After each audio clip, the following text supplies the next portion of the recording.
All right, everybody. Big smiles here as we are off and running once again on an Easter week, an Easter weekend edition of our little West Point Thoroughbreds podcast. Jason, that is, Joe Bianca, Tommy Murphy. Always good to see you guys. A lot going on. I think as we tape this, and I mentioned the fact that it's Easter weekend. Well, it's also, of course, the final round crunch time as it is for the Kentucky Derby horses. I mean, it's go time with the Florida Derby and the Arkansas Derby on tap. A quick hello from both of you, Joe. I'll start with you. What's going on up there in Brooklyn? How's the weather? Hey man, it's not too terrible today. Counting down the days till we get those Shug and Kristoff horses back up here, back up north. Excited to start filling those Belmont stalls again. And yeah, next Saturday we got the Wood Memorial Day card. I know you're fond of that card, Jason. So am I. Mm-hmm. And that's to me what feels like that's the turning point for spring here in New York. So yeah, I'm ready to get this train rolling. Yeah, Wood Day. Wood Day is always going to be a special day in my heart and soul. Had a great streak personally of Belmonts, Wood Days, Travers. That all ended as far as my streak of seeing those races in person. But I've started a new streak, Christina and I, in terms of the Florida Derby and the Pegasus. And Tommy, we've got a big weekend on tap, obviously at Gulfstream Park and out at Hot Springs with the Arkansas Derby and the Florida Derby. And in your neck of the woods, I got to admit, guys, I'm a little jealous, and I get I've had all winter down here to enjoy our horses in person. But Tommy, I mean, looking over, and I'll share my screen, like the Keeneland horses for the stable, second to none coming up. Yeah, it's loaded. I'm looking forward to it. It's like you guys Wood weekend is the start of spring up in New York. It's kind of opening weekend in Keeneland is for me at least, is when I really feel like we're getting in the Derby season, Derby fever. And we're firing on all cylinders. I mean, we're letting them fly. And, there's not a better place to do it than opening weekend at Keeneland. I mean, everyone wants to go. It's going to be great. Hopefully, weather's awesome. And hopefully, we get a picture taken a few times. I hope so. I mean, just off the bat with Cugino on opening day in the Transylvania, who will have Javier riding. They will draw that race on Monday and that entire card. I, guys, hung out with Shug for a little while down at Gulfstream at his Gulfstream barn this morning. The great Tom Bellhouse is in town for the week. He's got a nice streak of Florida Derbies going. And Tommy and I, again, hung out. We had the pleasure of Shug's company, and Shug was in a good mood and was telling us stories of Orb. I had asked him just in terms of similar running styles with Conquest Warrior, who we'll talk about in Orb. Were there any other similarities between the two horses? And that really got Shug off and running. But he did mention, in regards to Cugino, that he would drive if the horse was running in Western Canada. He would get in his car and drive to be there in person. That's how amped up and pumped up he is to saddle him on opening day at Keeneland in the Transylvania. So I loved hearing that. But between Legalize, Stop the Press, Baba, even Pamplona Red, in your neck of the woods, Joe, if memory serves and I'm correct, I mean, the last time you were at the Big A for West Point horse, was it New Year's Eve with that big gray horse Signator? Yeah, that was that day, and that was a little frustrating. I thought at the eighth ball we were gin to win that race, and he ends up running fourth somehow. So it's been a couple of months to get that taste out of my mouth. We had a couple of stops and starts with Don't Be Bashful and Slider. So yeah, next Saturday, hopefully, knock on wood, everything goes smoothly and she gets in the race. I know we'll have a lot of partners out there for her, and she's really come to hand. So yeah, I'm ready to resume the festivities up at the Big A. Sounds good. Quick recap, guys. Tommy, you were at Turfway Park on Saturday with Zverev. Was relieved and happy. I mean, just being honest. Relieved for me is just a true, honest emotion that I had to see him just do everything right, get the great ride by Jose Ortiz and break through, because he was a horse a lot of us loved last season at April when we bought him. And just, again, we talked about it last week. I think the three of us felt there was more in the tank than we had seen. Certainly his 2 turf races over the winter at Fairgrounds. I mean, watching him in person, Tommy, break through and got a good figure. Race came up fast. I mean, what'd you think of Zverev last Saturday? I was really pleased with it. Going into the race, I felt good about his chances, and then actually being there kind of popped in the back of my head, how is he going to take to the poly at Turfway?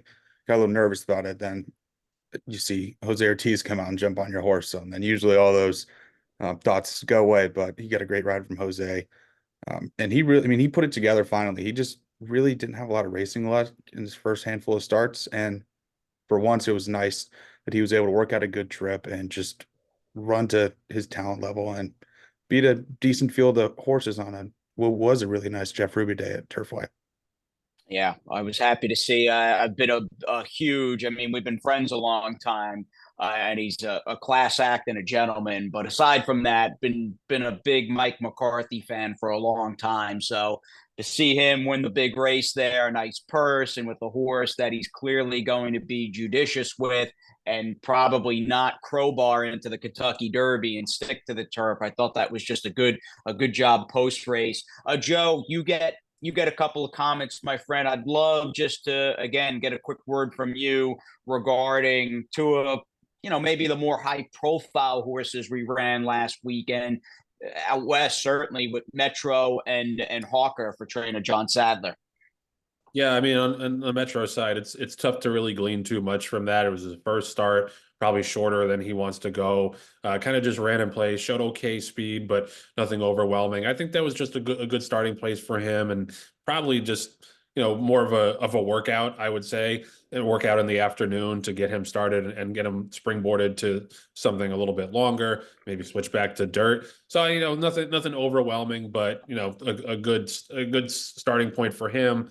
I think if he does stretch out, starting at that sprint distance, I like to see that a lot of times. Those horses will have a lot more speed on going a router ground. So I think the concern, such as it was with him, it was, is he fast enough to get involved in these races early? I think going further, having that sprint experience and having to hustle early on, I think that'll help him show a little bit more speed as he starts to go further along. And then, Hawker, you talked about it a little bit, Jason, but I think he probably just needs to shorten up a little bit. I think, the mile is probably a max for him. I think he doesn't really want to go further than that. I'm interested to see where he ends up in terms of a surface next time. He's obviously got the big speed. It was a pretty fast pace that he set, and he kind of paid the price for it in the stretch of that race. So yeah, I think a cutback, maybe a little bit of a drop in class somewhere along the line might suit him. But yeah, he's been a little bit of a frustrating one. I feel like he's shown a lot of talent, but just hasn't been able to put it together for multiple races. Yeah, that's a good summation of both horses, my friend. Thank you. Let's bounce over, and we'll certainly get in the driver's seat here as to what's on tap, not what has already happened in the rearview mirror. Big Saturday at Gulfstream. The stable's got Coinvest. We're not going to talk about the race because it just looks like a waste of time, essentially, in terms of his chances, because you see the 1-6 as far as my Jason Blewett chicken scratch scribble numbering the PPs. He's number 16. If he doesn't get in, I was texting a little bit with Todd yesterday. If memory serves, there's a 3-year-old maiden turf race at Keeneland. Pretty sure in my memory it's April 14th for him. That would likely be the spot moving forward. Again, I just don't see how he's going to get in. And even if he was, you're saddled with post 12, so not a great spot. And we'll look for Coinvest down the line. I did want to mention, I know Mike Rapoli on Twitter, and he's an entertaining follow for those that are on Twitter, or I guess the correct name is X. He Twitter. Really thinks this. It'll always be. Yeah, I know. Always, it always sounds so stupid. I know. And I'm an Elon Musk guy. I like Elon a lot. But yeah, it just the X versus Twitter. Twitter's the correct phrase for sure. That's the right label. But I know Mike really thinks, because in race 5, you've got this 3-year-old maiden race at 7/8 on the dirt. He really thinks this Constitution colt that he owns in partnership with the Vinny Viola's St. Elias stable. I know he likes this horse a lot. He's tweeted about him. He had sent me some video of this horse breezing from the gate back on March 15th. It was a really strong move at Palm Beach Downs. So again, thinking ahead, if you're playing some pick fives and some multi-race wagers, maybe he's a horse you stand alone with.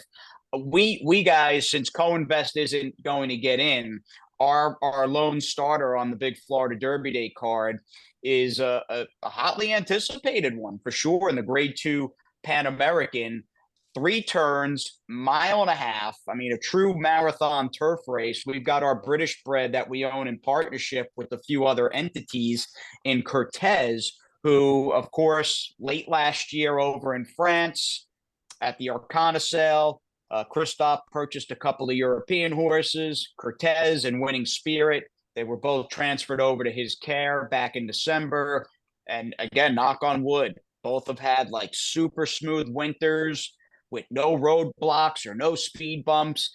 And Joe, I got to tell you, man, I know Christophe has got Tawny Port, who I would imagine is going to be favored in this race. But man, I don't think you could really handpick a better spot to debut a horse like Kertez, who Christophe has had his eye on when this horse was over in France racing. Christophe's liked this horse for a long time. I think it's a beautiful, beautiful spot for this guy to make his U.S. debut for us.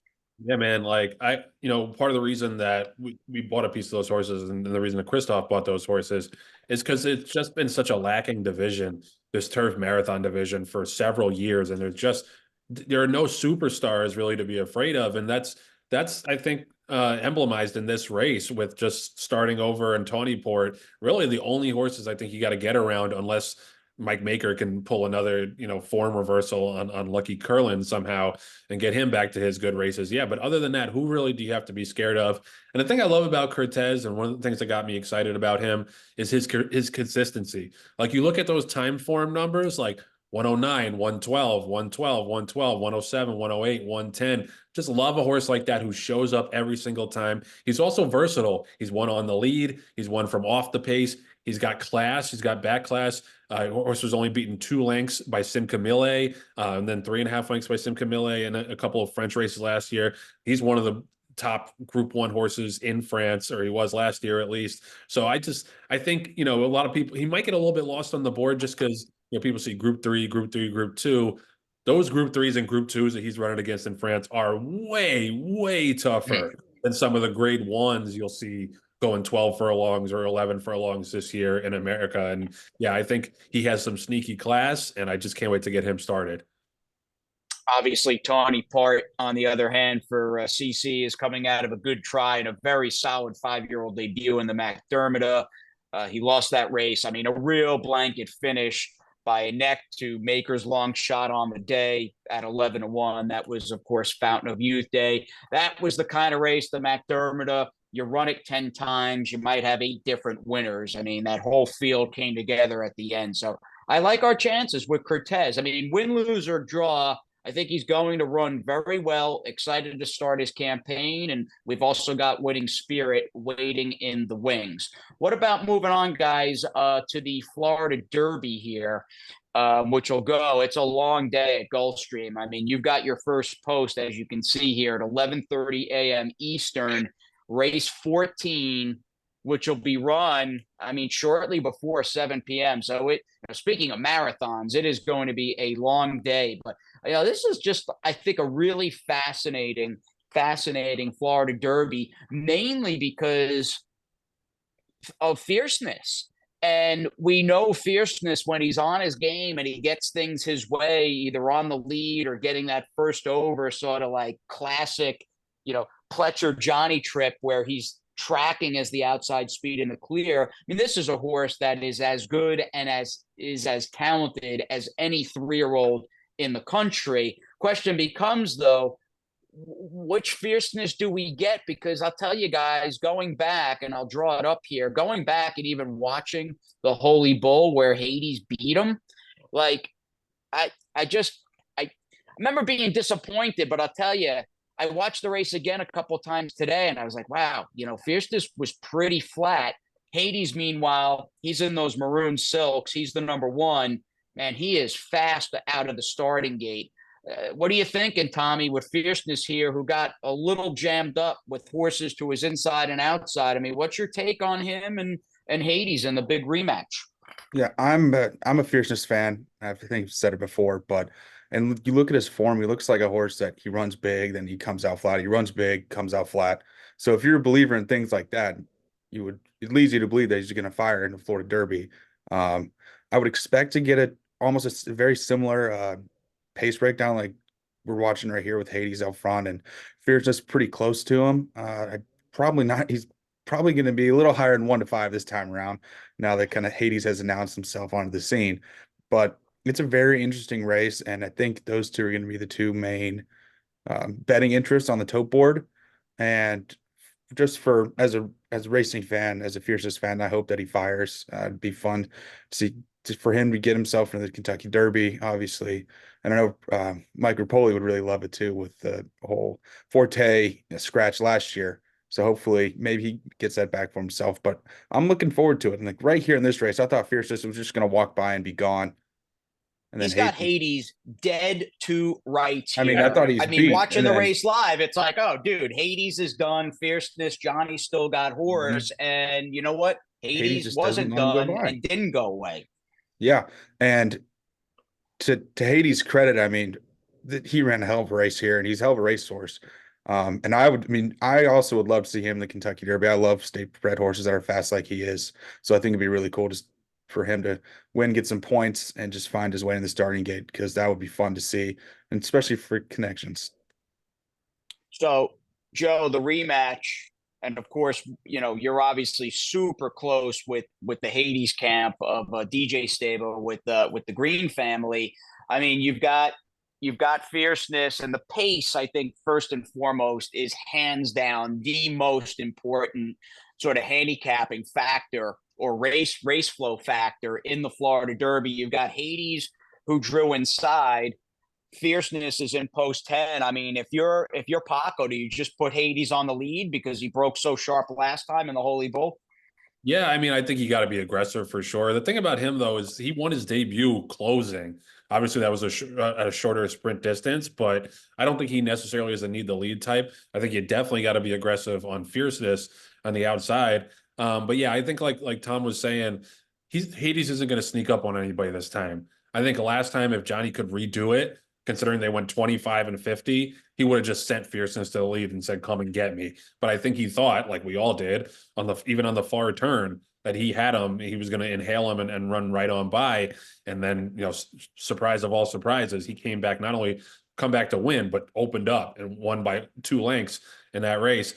To me, the most interesting horse in this race is Conquest Warrior, because that race that he had where he won, despite all that trouble going a mile, I thought that was crazy impressive. And then last time I thought visually looked very good, but then you see, and he only came out with an 84 buyer. Like, he's going to be overbet, I think, because of all the hype train around him. But man, he's the 2. This is his maiden win. Watch this, because you just referenced the trouble he had. I mean, watch this. Yeah, he gets squeezed back early. Like, watch this. Like, and so that's enough. That's enough trouble there. And now he's last. And then if you pick it up in the stretch, or on the turn or into the stretch, like, he's weaving through horses going left and right. And I mean, Jose did a great job. Honestly, this was a terrific ride by Jose Ortiz to be able to navigate all these holes and not get him stopped. And even here, like, look at the 8th pole, like, you still wouldn't take him. Like, he's still got a ton. Here he comes. Still got a ton to do right here. And the fact that and Johnny's horse wasn't stopping. Antiquarian, he's a nice horse, and he wasn't quitting at all. Conquest Warrior had to come get him. And this is just a flying finish for a dirt race for him to get up there. And he had the much easier win, much easier trip next time out in the 1 1/8 race. Like I said, the figure coming back slow gives me a little bit of pause, but visually he did it the right way.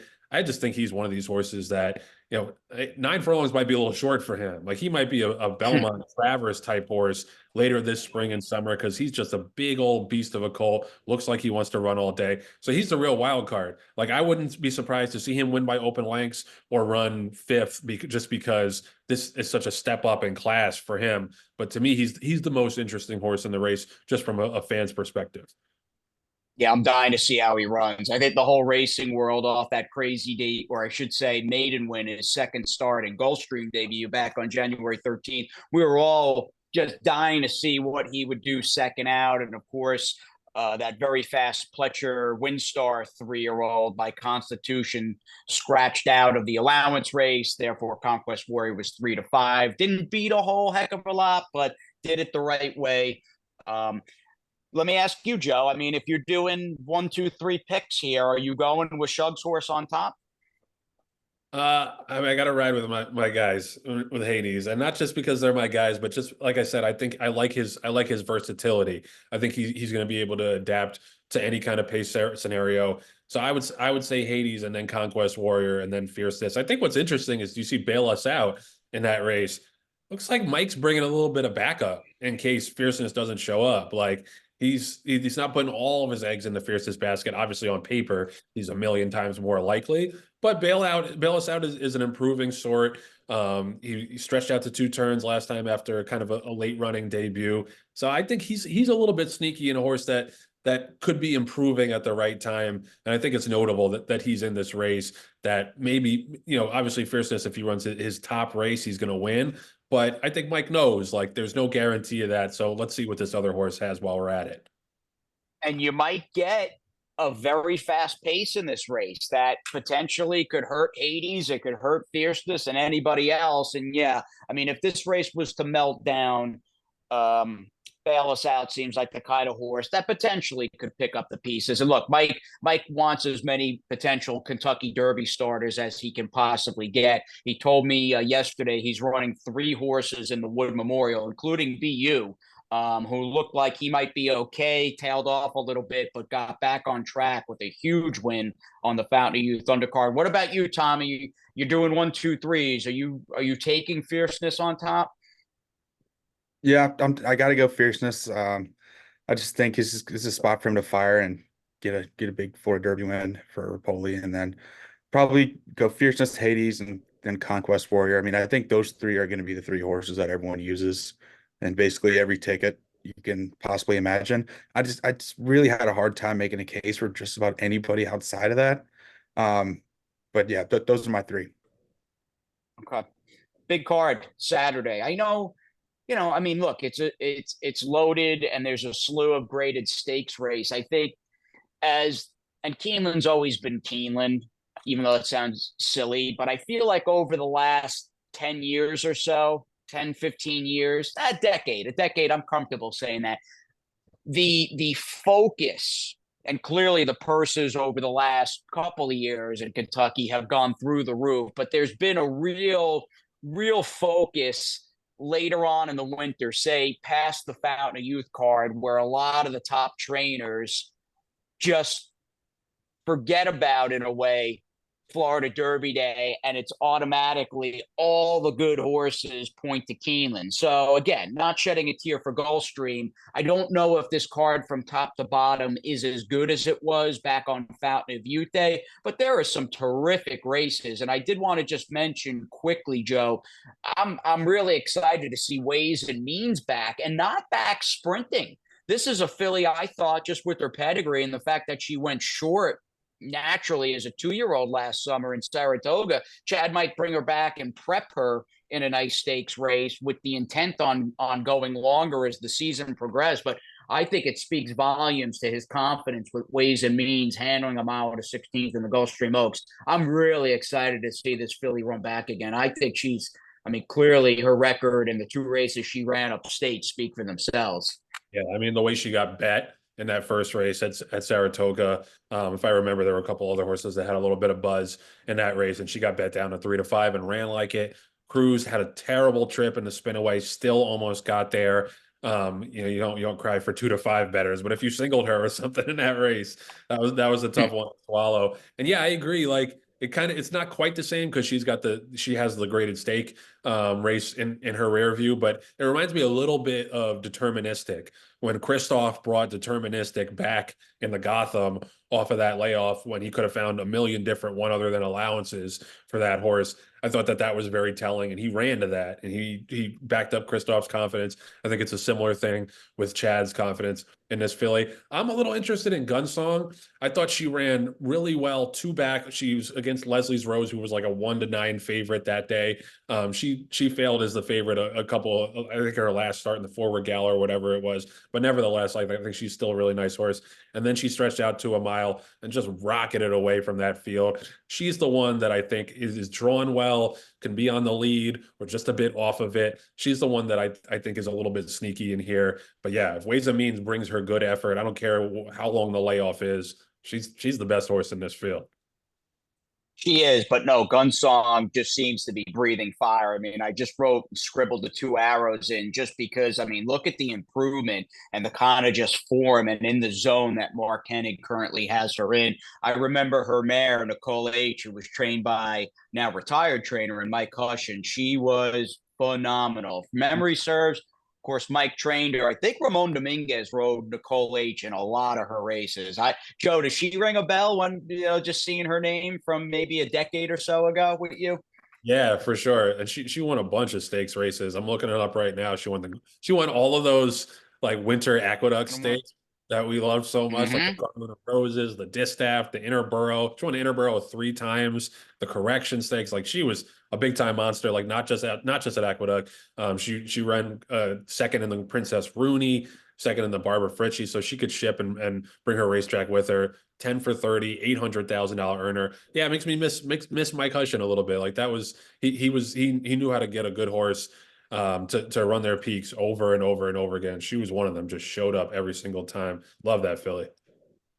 Very solid. So good luck. Good luck to everybody. Safe trips, obviously. And it looks like it's going to be a fantastic day of racing. I was saying to Christina as I was getting just prepared to hop on with you guys, I was doing a little handicapping, went back, watched the Holy Bull again, as I mentioned. I was just telling her, I'm like, Saturday with Kertez debuting for us, and we're having our little casual, very, very casual, informal happy hour on Friday afternoon for West Point partners and a couple of prospects that are in town, prospective partners that I invited and the team invited. It's going to be nice to see some friendly faces and have just a great weekend of racing. The old Gulfstream Park swan song down here. It's just wild to me. Just the fact that we're nearly into April, a little more than a month out to the Kentucky Derby. And, Sunday's closing day of the winter meet down here. We will get to the Arkansas Derby in a second, boys, but this is, after all, our Easter week edition of the podcast. Well, West Point's got some action late in the Easter Sunday card at about 10 to 6 p.m. Eastern on Sunday, March the 31st. Everybody's favorite Pennsylvania bred, Don't Look Back at All, is looking ahead to her 4-year-old season. I had fun, guys, going through. You see a lot of markings, with my Apple Pencil here. I kind of took it one race at a time, and I remember, like all of you do, each race she ran. And Joe, what cracked me up, and it was a good memory, I remember thinking after, she didn't win her 3-year-old debut down here at 4 to 5 when Paco was looking all over the place back last April. We bring her to Presque Isle. Think she's going to air on the synthetic there right around Belmont Stakes time in early June. She gets beat again and soundly beat. It's like, well, is she as good as we thought she might be? And then you were about 50 strong. You and every partner it seemed on Don't Look Back at All rolled in the parks on like a Monday or a Tuesday afternoon on July 10th. And look, from that race on and that day on, my friend, I mean, she's been phenomenal. Yeah, no, it was a really memorable day. I think we outnumbered by ourselves the rest of the patrons at Parks that day, at least on the racetrack. I don't know about the casino. But yeah, that was a really fun day. And, she that was one of those rare instances where her odds drifted way up in the last flash. Usually it goes the other way. She was like 8-5 or 6-5 and then drifted all the way up almost to 3-1 because somebody took a big plunge on the other favorite in that race. But yeah, that really was the turning point for her. And I think now we've figured out what she really wants to do. You know, she didn't want to go a mile, I don't think, in that race. She didn't like the synthetic track at Presque Isle. She won on the dirt, but I just don't think that that's necessarily her forte. She's a turf sprinter through and through. And another one of those horses that I love that you can put her anywhere in the race. Like you see that, you know, Jason, you and I were there 2 back when she went wire to wire that day when we had the entry with Lady Mia. And then she, you know, 3 back at Saratoga. She didn't get out of the gate all that great, still ran her race and came running late and just got beat under a length. I thought in the Glen Cove ran a huge race, making the first move into the pace that day and got run down by a really nice filly and Dance Macabre. So she's one of those horses that shows up every single time. She might not run her best race if the circumstances like the route or the synthetic aren't quite to her liking, but she's still going to try hard. And she's just, she got better as the year went on. And I can't wait to see what she does as a 4-year-old. And Jay, I don't know about you, but she looks like the one to beat in this race. She does. There's some other speed, though, and I'm glad Joe brought up her versatility and the fact that, I mean, she really, in terms of her tractability, I mean, she's really got a pretty big set of tools she can go to work with, where she will run her race and beat you or get close to beating you no matter the race flow. And I think, Tommy, you know, sizing up the pace in this race, she's the class of the field. We know that. But this Wide West, this Irish bred filly looks fast. Her and this filly to the outside for Laura Cazares, the 9 St. Pat's Day. I mean, she wired the field last time. Miss Speedy's pretty good. She's not slow. So, you know, they might be really especially going 5/8 on this turf course, Tommy. They might be rolling early. I don't envision us getting loose on the lead like we did 2 back when she was able to outfoot Lady Mia and everybody else. Yeah, and like you said, she has this tools to go back to, and she doesn't need the lead. So like, you have horses like that. If she was a horse that needed to lead, it'd be a tougher race for her because we know that there's going to be a handful of horses going to the lead. But the fact that she's shown that she can do it from up front or come from behind or even stay a little closer and not having the lead just really makes me feel good about this spot for her. We can let some of these other horses just go flying up front, and then, you know, whenever they start backing up and get tired, we can just come flying down the middle of the track and get a picture taken. Beautiful. And Jose Ortiz, Tommy, it sounds like it appears you're going to be seeing a lot of him over the springtime, my friend. He's going to be a Kentucky boy like you. I know, that's a good thing. I guess too good an opportunity to pass up in terms of just the quality of racing and the purses between Keeneland and Churchill Downs. It is scary just thinking like the kind of career and agent that Steve Rushing has been, the fact that he's got Irad and he's got Jose. It's just wild, just absolutely wild. So we've got a little Arkansas Derby action to wrap up the podcast here. I guess there's parallels because I certainly felt that way in, looking at the Florida Derby, and you've got the Hades versus Fierceness rematch with the little Conquest Warrior sprinkled in. And then all those horses are kind of in one boat together. And then there's literally everybody else. Looking at this race, Tommy, I mean, as far as Timberlake for Brad Cox, and then you've got Baffert shipping in with Muth, is it a similar situation where, they're the right 2 and everybody else pretty much has no chance in this Arkansas Derby? Actually, I saw both of those 2, and I ended up on the Robbie Medina horse.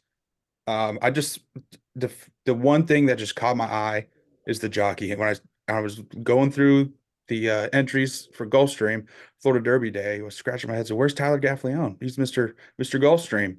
And sure enough, he's getting on a plane and heading out to Hot Springs, Arkansas to try and get a win, big money win with the liberal arts. So just seeing that made me kind of lift my eyebrows, like, oh, Tyler must think he's got something with this horse to skip Florida Derby Day and head out there.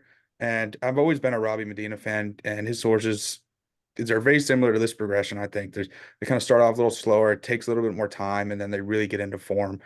as they kind of enter their 3-year-old year and even 4. So I just ended up on this horse. I know it's going to be a price because Timberlake and Muth are both going to be probably sub 2-1. I mean, they're going to be absolutely hammered in all the pools. So I figured, you know what, if I'm going to take the Chocolate and Florida Derby, I'm going to go for a price here.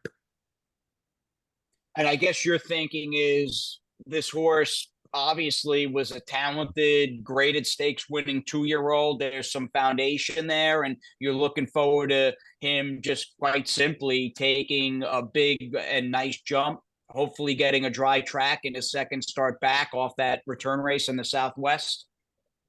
Yeah, and it's just a matter of I just don't want to bet the Cox or the Baffert horses here because they're going to be such short prices that I just can't necessarily justify it. And I mean, I think Brad Cox has won the last 2, so he's going for 3 in a row here.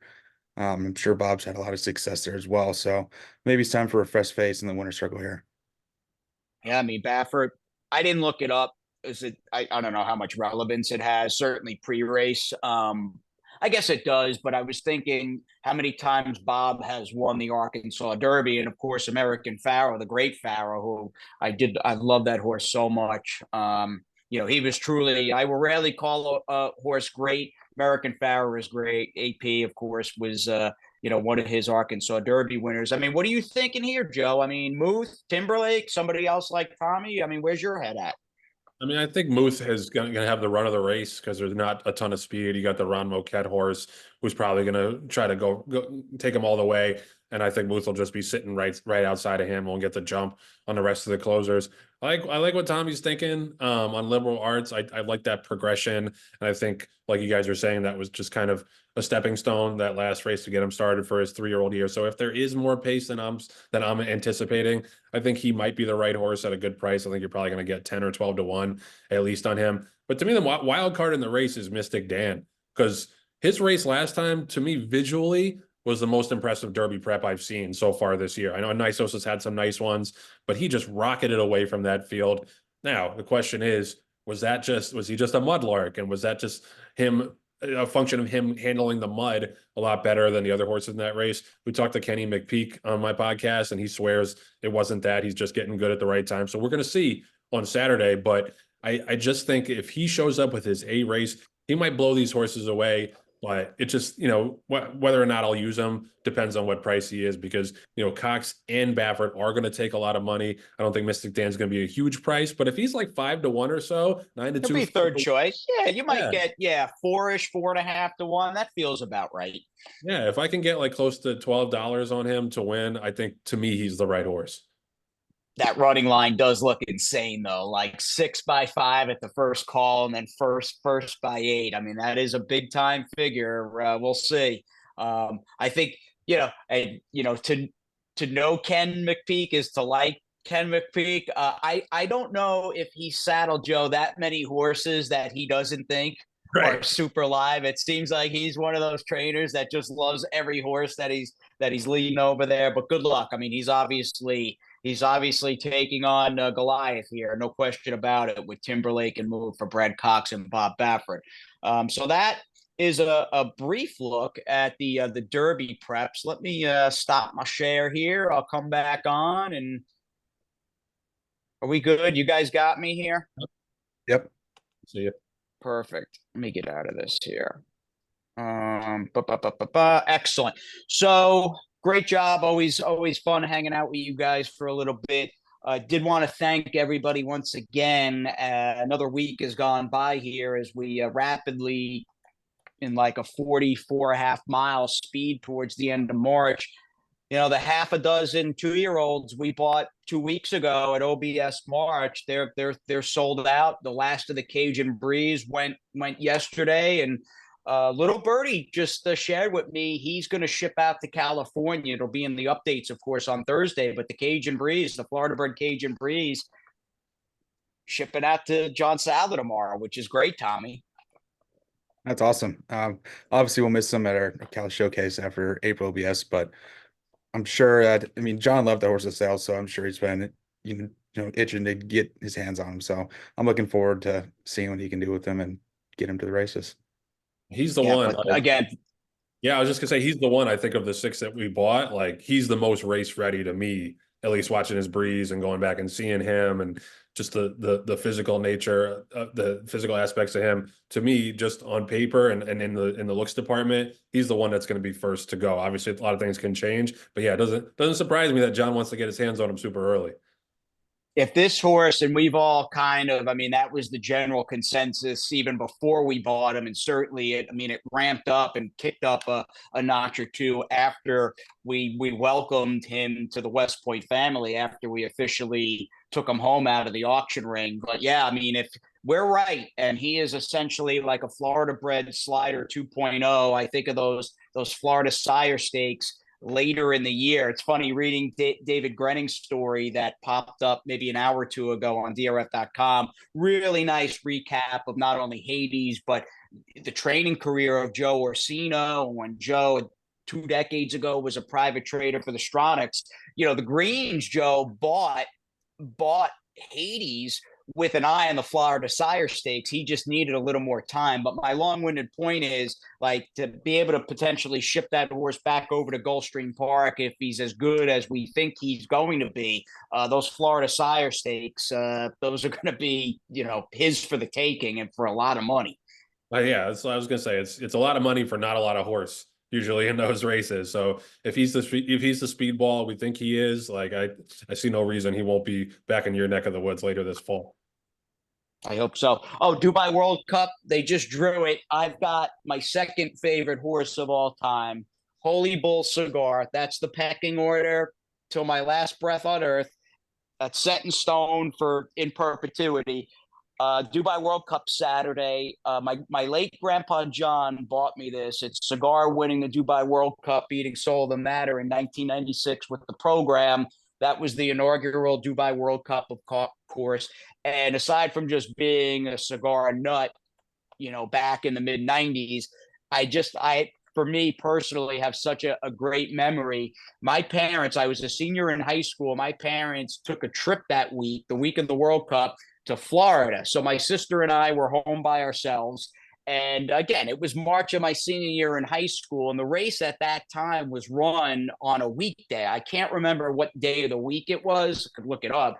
But I cut school so I could stay. They were like, there was no way I was missing Cigar going over to Dubai, running in this $4 million race. And of course, I mean, the rest is history. He was such a great horse. So I've got him sort of, you know, always in my presence here with my home office workspace. So pretty great memory there. I mean, you guys pumped up for the World Cup with Senior Buscador. I mean, he's kind of an easy route, isn't he, Joe? Yeah, no doubt. You know, like I said, I've done a story in the past on Joe Peacock, and the Peacock family. They basically have gotten 5 stakes winners from 5 foals out of that one dam, with him being the best one. And they were patient with him. You know, he was precocious early, had some injuries. They brought him along slowly, started to find his way last summer when he won the San Diego at Del Mar. So yeah, it's just easy to root for guys like that. Small stables, small ownerships that, you know, have been in the game for a long time and doing it the right way. It's nice to see. It's nice when nice happens to nice, you know, and that's how I feel with the Peacocks and that horse. Definitely. Well, you know, it's nice chatting and talking horses with you guys. I wish you both a great Easter weekend, of course, with the stable. Best of luck. Safe trips to all of our horses. We hope you knock them dead at the windows. And Tommy, you know, if you haven't signed up for the West Point Group Techs, consult with your rep, because my friend, OBS April, it's right around the corner. We'll be buying additional 2-year-olds, and of course the first half dozen sold like hotcakes. So make sure you're in the loop and in the know. Correct? Oh yeah, I'm pumped to get back down to the Sunshine State and, you know, run it back at OBS.